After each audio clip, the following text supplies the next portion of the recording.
Hey everyone, it's Helen Castillo here with moodfabrics.com, and today we're going to talk about drafting a custom pant sloper. It is as scary as it sounds. There are loads of measurements that you need to take of yourself, being that this is a custom pattern.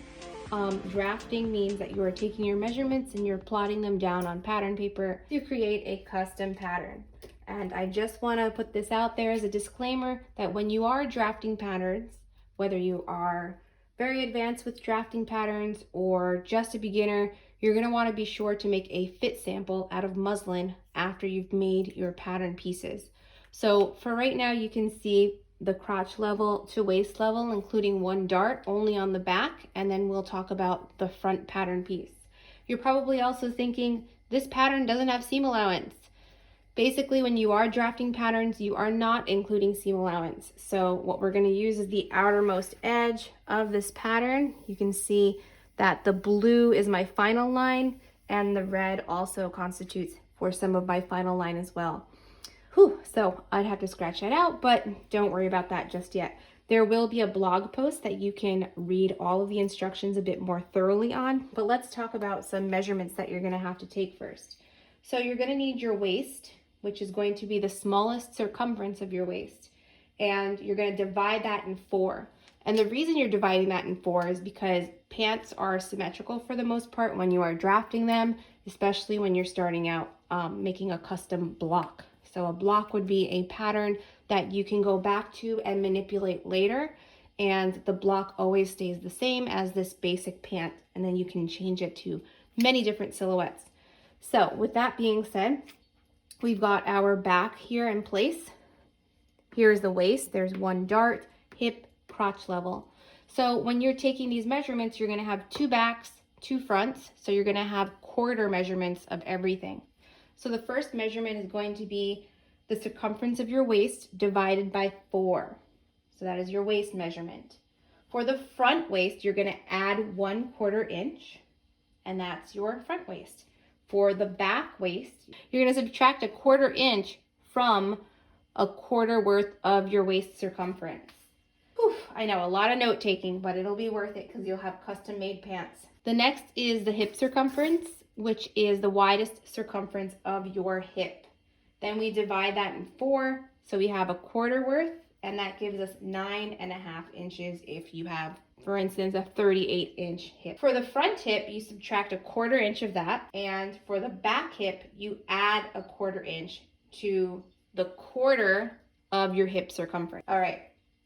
Next, we're going to talk about taking your crotch depth measurement. For the crotch depth measurement, you're going to want to sit with good posture, and you're going to take the measurement of the height from your waist to the chair.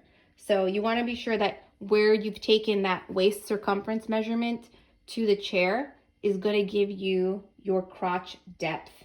You can also take a L-square ruler and you can place it at the front, center front of your body from where you've taken your waist measurement circumference, and then it kind of sits between your legs to give you that crotch depth. Next measurement you're going to need is your crotch length, which is from the front waist through your legs to the back waist. And you can give yourself a little bit of ease in this measurement.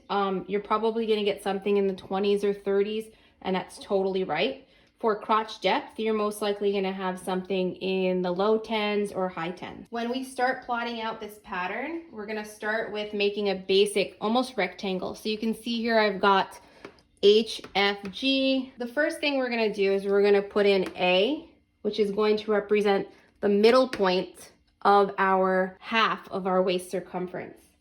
Then we drop to C, which is the hip drop. Typically that's between 7 and 9 inches. So the next measurement you're going to need is your crotch depth plus 3/4 of an inch ease. That's A to D. Next, you'd be putting in your knee length, which is going to be 1/2 of the full length of the pant from your outseam. So your outseam is typically taken with the tape measure on the side of your body. So think of your side seams of your body. You're going to place it at the point where you took your waist measurement and drop it to whatever length you would like the pant to be.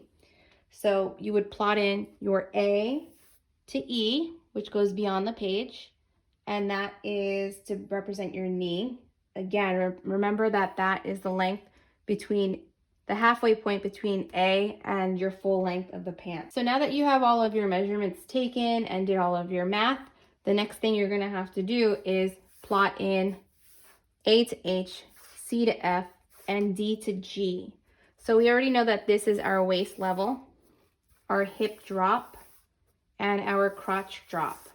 So what we're going to put in is from A to C is that hip drop, A to D is the crotch drop, and then we're going to put in all of our extensions.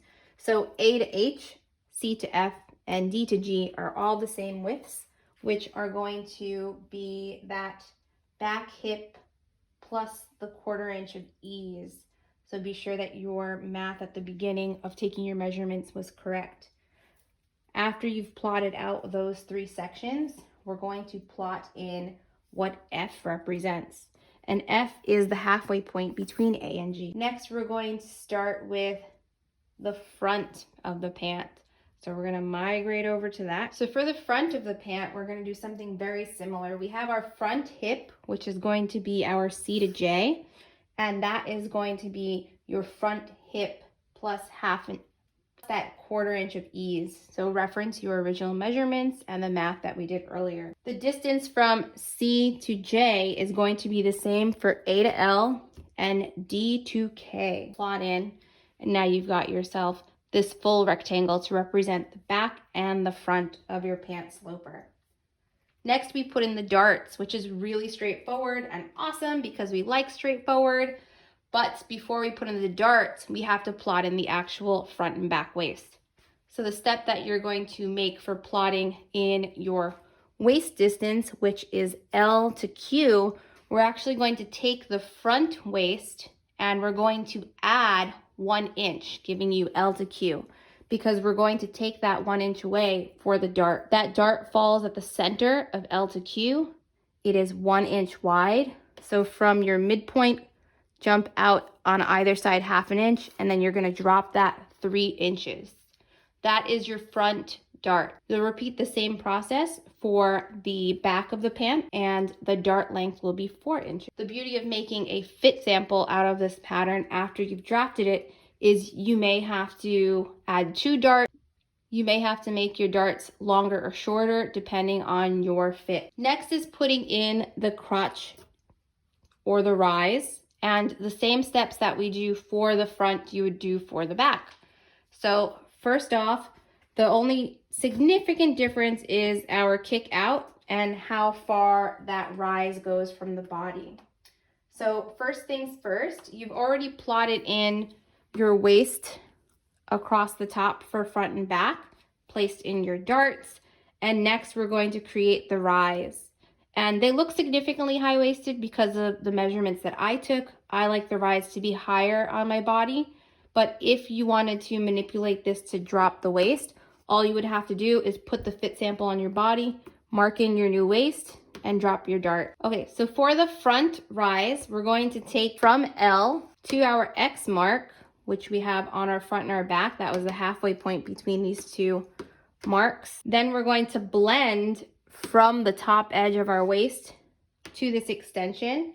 And the extension for our front crotch is actually 1/4 of the distance between K and D.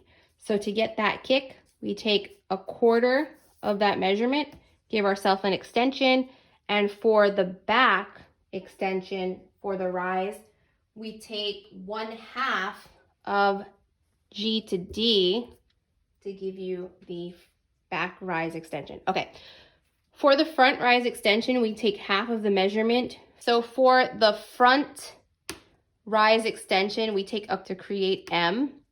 And for the back, we take 1/2 of G to D to give ourselves the back rise extension. So similar to this. Before we blend our front and back rise, for the front rise, before we blend our front rise, we have to make a 1.5 inch diagonal line from K, and then we blend, hitting L to X to M with your French curve. You repeat the same process for the back rise, but your diagonal line is 2 inches long. Okay, so the next thing, which is awesome because we're almost done, is you're going to take points Q to X. And again, X is that midway point, so you can just transfer that over to your AD line. And we're gonna blend using the French curve from Q to that point and from O to that point.